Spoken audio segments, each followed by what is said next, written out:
This is Internet Marketing.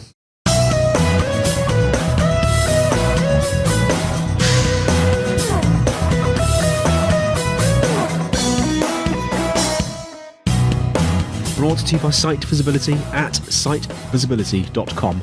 This is Internet Marketing. Now, before we start today, I'd like to encourage anyone looking for help with their digital marketing to get in touch with SiteVisibility.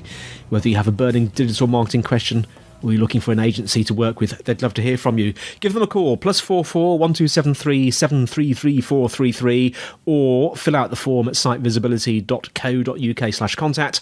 Alternatively, you can speak to either Scott or Sean via the live chat function on the site. They'd be happy to help. Now, today, I'm joined by Bryan Eisenberg, co-founder of Buyer Legends, internationally recognised authority and pioneer on online marketing, improving conversion rates, helping organisations improve their customer experiences, author, the list goes on. Bryan, how are you? I'm doing wonderful today. And you're in wonderful Texas, aren't you? I am nice and toasty here today. Yes, it's been a bit of a thing recently to talk about the weather. So what's the weather doing in Texas? I plan to go into the pool later. Let's just put it that way. Yeah, I'd actually, it would be nice to do it from the pool, wouldn't it? If only the microphone was waterproof. Yeah, they've got to come up with some good Bluetooth, waterproof kind of. Yeah, that would have been wonderful. Like a sort of floating mic, that'd be quite nice. Okay, yeah. Tell us a little bit about yourself and what you've been doing and Buyer Legends and various things in your books. Sure. So last year we came out with my sixth book, Be Like Amazon, Even a Lemonade Stand Can Do It, and wanted to encourage people to kind of understand how Amazon has basically built a sales system around understanding their buyers' buying process. Mm-hmm. And how companies, when they understand the system that Amazon has created, and it basically almost like a new operating system for running companies today, based on these 4 pillars of success that we talk about, you can identify, all the opportunities and all the holes in your customer experience and improve upon them.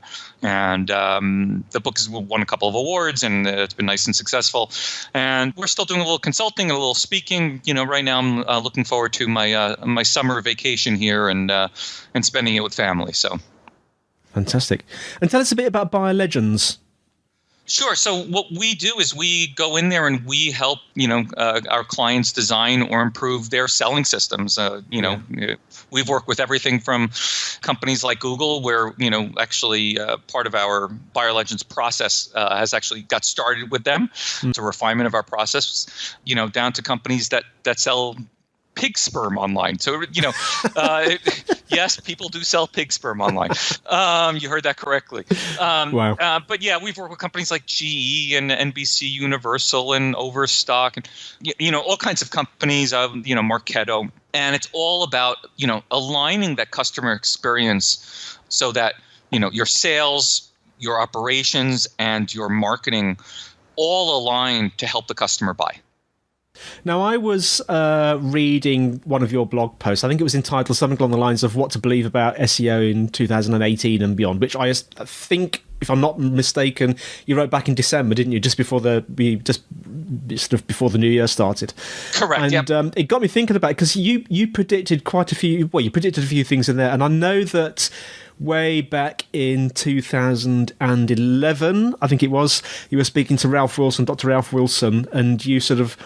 That was Web Marketing Today, I think, wasn't it? And you were talking about the 5 R's of SEO, and I believe you were the first person to coin that phrase, weren't you? The sort of the 5. You sort of invented the 5 R's, didn't you? I did, yeah. And it comes back to the same thing, right? It's a system, right? Search is a system, and when you understand the fundamentals of the cognitive science behind it, what the search engines are actually trying to do to create that better experience for their customers, it becomes much easier to do well in it. In fact, several years ago, after seeing me speak at a search conference, I'm not going to mention 50 years, but the then head of quality score team for Microsoft Bing invited me to speak to his whole team to explain my concept of relevance to them, because they understood it mathematically, but not in the human terms, right, that I was trying to explain it from. Because that's the first R, isn't it? Relevance. That is the first star, and it's the biggest one, right? I mean, just going back into the history of of search. If you've been around long enough, you remember when it was the initial directories out there, and it was just good luck finding anything, and people just used to link surf. That's the whole concept of surfing, right? We'd click on one thing and that spark our interest. We'd find the link to something else and go there. Yeah. Then eventually you started getting the Excites and Alta Vistas, and we started getting a number of different search engines. Yahoo obviously had both the directory and a little bit of a search going on, and then all of a sudden Google came out, and those of us who were already in search were some of those early adopters. But for the first time ever, because of their early PageRank formula, which is another one way that they used for relevance, and one of the other R's, which we can talk about, which is reputation, which is the second one. Yeah. All of a sudden, it started to produce more relevant results than any other search engine. And of course, because it was so far superior than anyone else, customers kept on coming in there and using the search engine. But of course, customer expectations keep accelerating, both as the search engines and as ourselves and any business we're in. And Google's had to figure out ways to keep up. And so if you understand what they're trying to do, and you're just keeping track of general tech, you'll understand how they're trying to achieve these things. So let's just go through the 5 R's, because we've talked about relevance. Yep. You mentioned, was it reputation, the second one? Yep. And then we've got remarkable. Yeah. Readable. Yes. And of course, it should have some reach, because obviously, you don't want to market to a big party of one. Yeah, absolutely. So I'm just wondering, because I mean, you predicted this back in 2011. Obviously, it's still very relevant today. Because I know you've got some very good thoughts on sort of how that might have changed over the years. I mean, we're in 2018 now. I've heard you say that tactic never changes, but strategy does. What do you mean by that? No, the other way around, right? It's that once you understand the the underlying principles, right? The strategy never changes, but the tactics on how you get there are going to evolve. I see. So we've got it completely wrong way around again. Yeah, no, but that's fine. Yeah, no, but I think it's an interesting way to kind of look at this, right? If you think about early search, it was based on PageRank. Yeah. And it was based on links, and it used to look at obviously, this, little bit of metadata and, what was in the links and stuff like that. But Google soon realized that, that wasn't enough data. And so they looked at more and more data sources. And so they have two things, right? So number one, when I look for a particular term, what it may mean to me may be also different than what it means to you. Yeah. Right. So that's already, there's a level of personalization that we may have. But let's just talk general population, and then we'll get to the personalization side. So we had to look at signals. Data can help us become more relevant. So what it started as just PageRank, Google soon realized, that wasn't enough because it's too easy to game links. Right? That's what a lot of SEOs did for a very long time, and some still do. That's a big part of the game. And Eric Schmidt had said it years ago. Right, the former chairman of Google said, our job is basically to replicate what's going to happen in the real world. Yeah. And so I theorized a couple of things. Number one, that the number of signals Google owns has gone way beyond their index. So number one, they have Chrome data, right? Every person who visits a website, who does a search, all that data inside Chrome can inform what's working, what's not from the customer experience, right? How long am I staying on sites? Am I reaching goal pages? All of that. They have analytics. The last time I was at Google's office, I had seen a sign there, and this is a few years back, that Google Analytics was installed in over 65% of all websites out there. Yeah. So just think about that tremendous amount of data that they're collecting from that. Then, of course, they also have Android, right? Which now I'm getting, to an OS level, so I can even check from apps, and I can check from, outside of the traditional web page environment. Yeah. So now all of a sudden I'm getting a tremendous amount of data, and then of course let's not forget, and I think this is one that a lot of people missed, is we know for years they were scanning Gmail data to provide ads, and they stopped doing that. But you know what? It's not hard to know that more people get order confirmations through Amazon than through most other retailers. Yeah. You don't have to do a lot of scanning to do that, but that's more data. And then my big theory, and this actually I got confirmed actually from the folks at Microsoft years ago, that they will never do it because of issues they've had in the past, previous to the web stuff. Yes. But that, like Facebook has access to all this third-party data for targeting, it only makes sense that Google would have access to similar type data too. No coincidence, but obviously one of the people who was on the original Google Analytics team went to head product at one of these companies that provide that data. Yeah. I'm not throwing conspiracy theories or anything, Right. but it would make sense that if you really wanted to replicate what happens in the real world, and I started seeing this as an example. We had a friend of ours who sold educational toys, and all of a sudden, they were dropping, and they were one of the medium-sized sites. They were dropping rankings to sites that were terribly optimized, but they were great brands, right? Like Hasbro and Fisher Price, stuff that really is well known in the toy industry as educational toys. And this is when I started saying, okay, they're not looking at just web data anymore. They're looking at sales data of some sort. Yeah. Right. The credit card data has been out there forever. So I know who's purchased, what companies, tax filings. All of those data sources can inform the index. And whatever they can to do, to externally validate their results is going to help. Then, of course, comes the personalization side of relevance. Yeah. The more I know about you, the more important it is. And in fact, it was Frederick Valles, who was one of the former AdWords evangelists at Google, who now at Optimizer, who told me years ago that there are hundreds of different signals for the ranking factors, and there's multiple quality scores that they use. And they've tested their quality scores both between PPC and organic, and you've seen them kind of overlap over the years. And when you look at their big data set that they had years ago, the majority of the fields of the big data set were related to personalization, not to the content, not to the pages. Yeah. Right. And so the more they know about the individual, the more, like as an example, I imagine you're a football fan. Well, actually, it's funny you should mention that, because I'm not a football fan, Okay. but I do support Aston Villa because I was born in Birmingham. Not Birmingham, Alabama, Birmingham in the West Midlands in the UK. Yeah, yes. Yeah. So if you looked for something, football related, right? As in if you were looking for, a football jersey. Yeah. Right. The kind as an interesting example, Google would love to bring you back results to your favorite team. Yeah.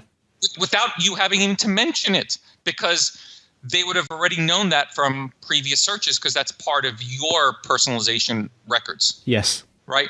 And ideally, and we just saw an example of this past week, Google's starting to throw those kind of images into a snippet, as my friend Dennis G showed from Fanatics, right? Which makes a lot of sense. Again, this is just how they're trying to be more relevant to that end user by bringing them, what they're expecting sooner. And hopefully it's tied to the team you love, because they have that data from somewhere else. And these, of course, are the enhanced search results, aren't they? Where you see, like, you'll search for something, and like with the football jersey example, you'll see like little boxes with various sort of images of football jerseys and things in, and places where you can buy them and stuff like that. Exactly. On top of separate from the ads. Yes. Correct. Yeah. So how does this relate to, because we talked a lot about relevance, but what about reputation and remarkable? Well, it's interesting. So the reputation's everything that Google's trying to do to understand who you are as an entity, right? In other words, when you publish something, is it a credible source for them, right? And the better reputation you have in their index, as customers buy from you. There's great reviews about your site, about your business.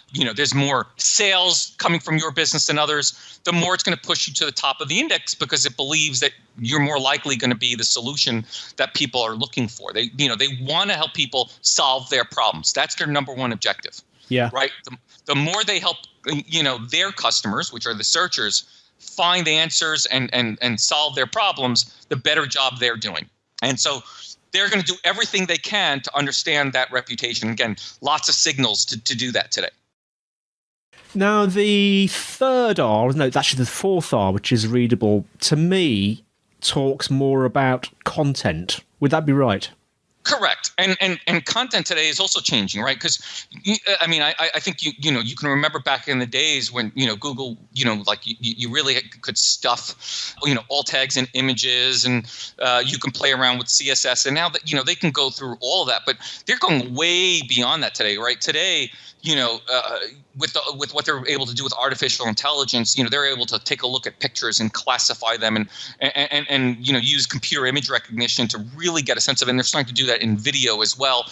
And so the type of readability is just changing. The engines are getting so much more sophisticated because of where technology is that it's one of the reasons I'm very bullish on video, because look, video's engaged us since we've had the TV, and people still love video. They love great video content. They love the moving picture. Yeah. And Google's just going to get way better at leveraging that and understanding it and understanding the context inside there.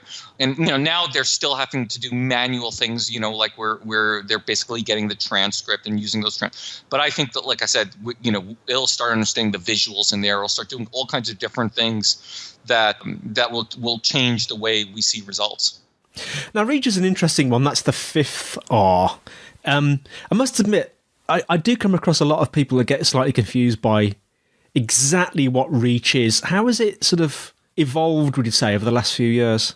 Well, so reach is an interesting one because, and this is the one I think that Google's really struggled with, and I think this is their part of their failure of Google Plus, because we know obviously reach has changed significantly because of social media today. And there's two parts to reach. How far do you actually get reach, right? Like, in other words, how many shares and how many people actually see things, but also the type of content that you have. Is it Beagle, the type of content that only is of interest to Beagle, dog owners of Beagles with 3 legs and 1 blind eye, right? If you write for that audience, there may be 30 of them in the world, and you'll be 100% spot on if someone's looking for something for that particular, niche. Yes.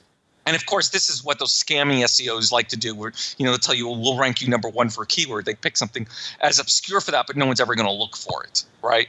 Whereas opposed if you look up internet marketing, right? The reach is huge because there's so many people out there who are interested in the topic, but it's so broad, right? And it means so many different things to so many different people, and it's hard to reach everybody with the right content there. So you really just got to understand that they're trying to match relevance with reach, with reputation.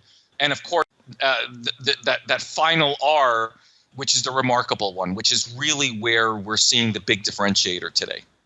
Let's drill down into that a little bit, the remarkable. What's been happening of late with this concept of remarkability? So I think one of the best examples of this is, the SEM Rush report, the rankings report. And where they were finding was that, it was this, direct, traffic that seemed to be the most predictive of rankings today. And so let's think about that. What is direct traffic? That's people who've seen you in social media and looked you up. People have heard ads from you offline and heard you up. People have heard it from your friends and looked you up. Your former customers, and they type in your domain. I mean, this is how Amazon was built, purely on building out this amazing reputation for retail relevancy, right? And it's why over half of the searches today for products start at Amazon because of all the reviews and all the rest of the stuff on there. So they built a tremendous moat for product stuff. And it's why Google had to do a ton of their product image ads. All of that came as a way to fight the Amazon effect. And I think we've got it. They're going to get ready for another fight in the next couple of years. But this concept of being remarkable, creating amazing content, building a great brand, creating amazing experiences where basically, everybody who hears about you is just raving about, the quality of your products, for the quality of the service. This is what's driving things today. This is part of the sales system that companies need to get exceptionally better at, is just how to deliver remarkable experiences, because it's going to be, and it already is, a significant factor in customers finding you. Do you think it's getting more and more difficult to be remarkable? So this is similar to what Google's faced over the years, right? The bar for remarkable keeps going up because you're not competing against yourself, and you're not competing against those just in your industry, right? Every company today competes with the fact that Amazon can deliver my Whole Foods food delivery in 30 minutes to my door. Yes, via drone. Well, no, not quite yet, but the fact that I can get it here in half an hour, and I'll give you a great example of this. We were working with a very high-end jeweler in the Bay Area, right? So the middle of tech world, and they sell watches, $500,000, $100,000, $50,000. You get the sense. Yeah. And we were telling them that, the job of your salespeople is to respond to a lead in under 5 minutes, right? In fact, it has to be almost immediately. They were responding to people within 48 hours. And so as kind of an illustration to this, my brother's sitting in one of the meetings, and he just goes on Amazon Prime Now and he orders something and it gets delivered within a half an hour. Yeah. And he says, if I can have anything delivered to your offices within half an hour, you telling me I can't get a phone call back in less than 2 days? And you just had to see everyone's face. That was it. Yeah. Right. That was the expectation of their customers and them today, because we're getting accustomed to this from everywhere. What's a great service? What's the best service environment you've ever had? When you think about the finest restaurant you go to. Now, you don't expect that when you go into a McDonald's, right? Because it's not in the same class. But if you get absolutely the complete opposite and horrendous service and they're rude and all that, it's just going to stand out, right? Remarkable could be either positive or negative. It's just the way that you're going to remark on it. That's, the root of the word. And so, you need to find a way to stand out today, to be, different and hopefully better than those in your industry. As I like to say in our book, today it's the fast fish eating the big fish.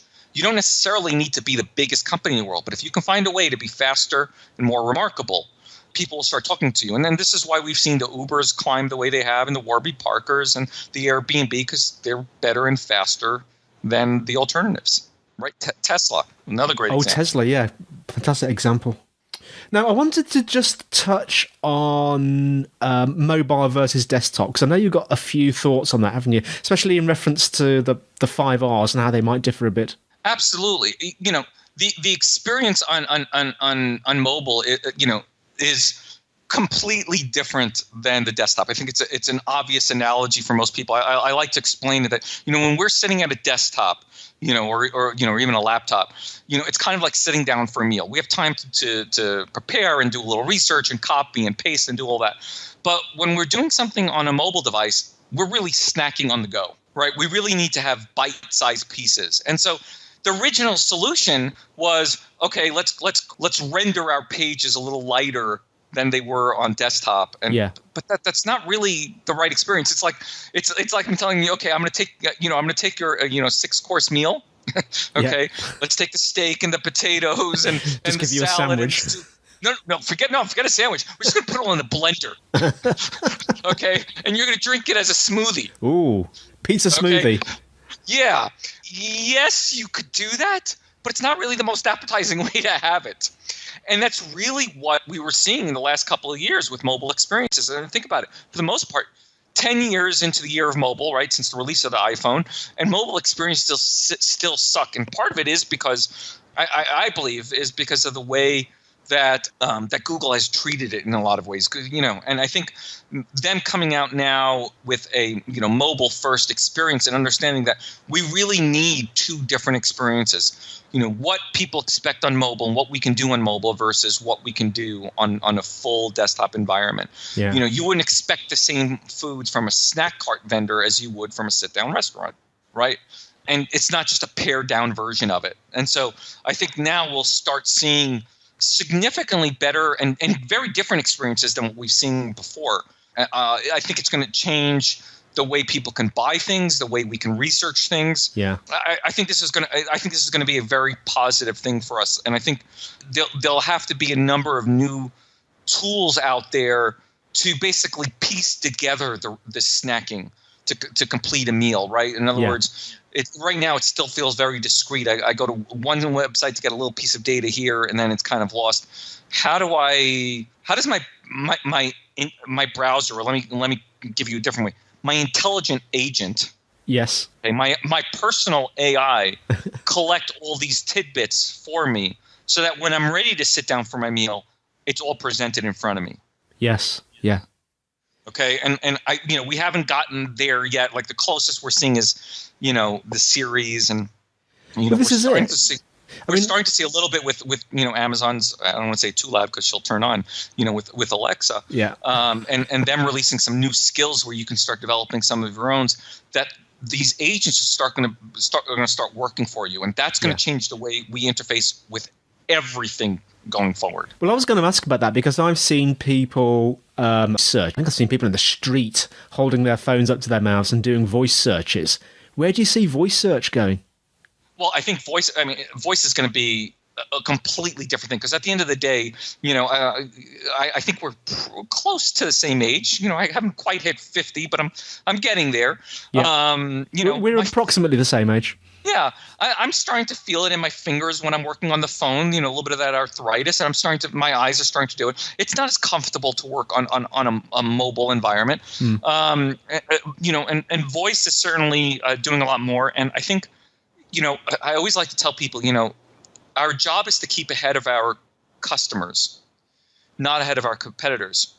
And so watch all the effort that Amazon has put in the last couple of years into voice, and the investment they have in creating this moat to keep people away from anything, from their platform. And basically they've opened it up. But it's become such a huge differentiator to their brand today that they basically want that as the next operating system. And I believe that when you see the next level of glasses that come out, they'll use the near field type microphone so that it won't look so awkward speaking to it.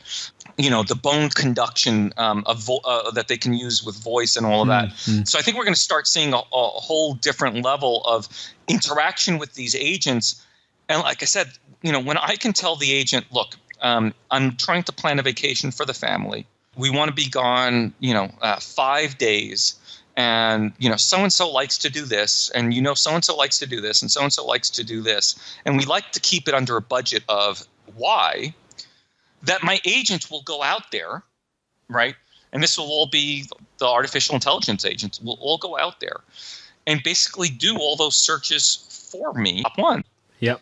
And when I come back later on, it can present it to me at my computer and say, I have found, 8 alternatives that fit these parameters to, 85% and above. Would you like to see the top ones? Now, that would be quite something. But isn't that what we like? If you were to design this experience, and the way we talk about liking to design this experience, the same way Amazon does, working backwards, working from what would be the most successful. Isn't this truly the best of what search could offer? Yes. Yes. Right. Google's trying to do it on a scale and personalize it on their side. But what if I could personalize the agent myself, right, based on every bit of data that I have? And now it knows my family, all their preferences. It knows my son likes to be active in sports. It knows my daughter likes to take photography. Right? It starts knowing all of it. And now when I tell it, okay, you know what, we're looking to get away from these days and this budget, it already can start planning it all out for us. And basically saying, yep, that looks like a great deal. Can you book it for us? Can you negotiate the best rate? And done. Yeah. And that's truly what becomes remarkable and relevant, right? And it'll reach the right audience because the agents can do it, the robots can do it, right? As opposed to us having to battle through it. Where are we going in the future? It's a fascinating area, isn't it? A lot of our listeners are sort of people in the SEO industry, or more generically in the online marketing industry. Bryan, if you could sort of boil this down to one thing, what one thing do you think our audience perhaps needs to keep an eye on or think about? I really like using, and anyone who follows me for a while knows, I really like using Amazon as a barometer. They're not the biggest innovators, even though they spend a ton on research and development and innovation, but they don't release things until they feel that there's a certain level of comfort in the marketplace. I believe in the next few years you'll start seeing, and I think this is what Amazon is trying to do, is they'll basically build the world's best retail bots, personalized for our good, and it'll be ubiquitous. The same way when it first launched on mobile, it was tied to their desktop. It was tied to everything was tied to me. That they'll do the same thing, whether this agent is in your car or in your glasses or on your wrist or in your suit or implanted as a chip. It doesn't really matter. But that agent will be able to recognize the world around you. It will be able to plan things for you. It will gather information, and that they will have a worldwide index for their marketplace. So that I could be driving along, in the middle of Brighton, right, where I've never been, and said, "Oh, you know what? I just realized I need a new shirt. Yeah. Because I'm speaking tomorrow, and my other one is dirty." And I can say to my agent, whether it's the one in the car or that, and it knows it's me through my voice, and say, I need a new shirt to speak in, and I have blue trousers to wear with it. It will automatically bring me back shirts in the style I like, in the size it knows I wear, and tell me all the local vendors within a certain perimeter, where I could pick it up. And I could walk in and walk out, and it'll all be paid for, all taken care of through their services. Well, Bryan, thanks so much for joining us today. It's been a fascinating discussion. How can our listeners find out more about you, Buyer Legends, your books, etc.? Sure. Well, they can come to buyerlegends.com. I'm pretty much visible everywhere in social media, whether it's, Twitter or LinkedIn and Facebook. And occasionally I'll blog on my personal blog at bryaneisenberg.com. But yeah, I'm not hard to find online. Fantastic. Thank you very much. And thanks to our listeners for listening. Show notes are in the usual place, sitevisibility.co.uk/IM podcast.